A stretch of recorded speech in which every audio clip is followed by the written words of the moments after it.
চিংড়ি মাছের খোসা বাটা। আরে আরে, হাঁকশিট কেউ না, দাঁড়াও রান্না করে দেখাচ্ছি। হাই, আমি শিউলি। আর ইলিশ মাছটা আমার অতটাও পছন্দ না, তবে চিংড়ি আমার ফেভারিট।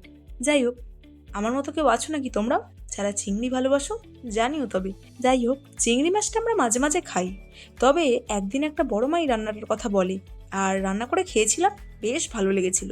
প্রথমেই চিংড়ি মাছের খোসাগুলো ভালো করে জল দিয়ে ধুয়ে সেগুলো বেটে নিতে হবে। আর আমাদের শিলনোড়া আছে, তাই আমরা তাতেই করেছিলাম। তোমাদের মিক্সি থাকলে তাতেই করো, সহজ হবে।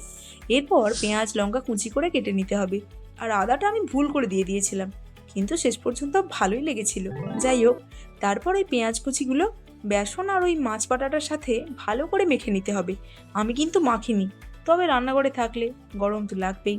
যাই হোক, এরপর ওই ব্যাটারটা গরম তেলে দিয়ে বড়ার আকারে লাল লাল করে ভেজে নিতে হবে। তারপর সসের সাথে এনজয় করো।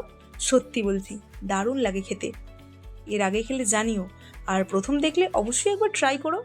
বাই।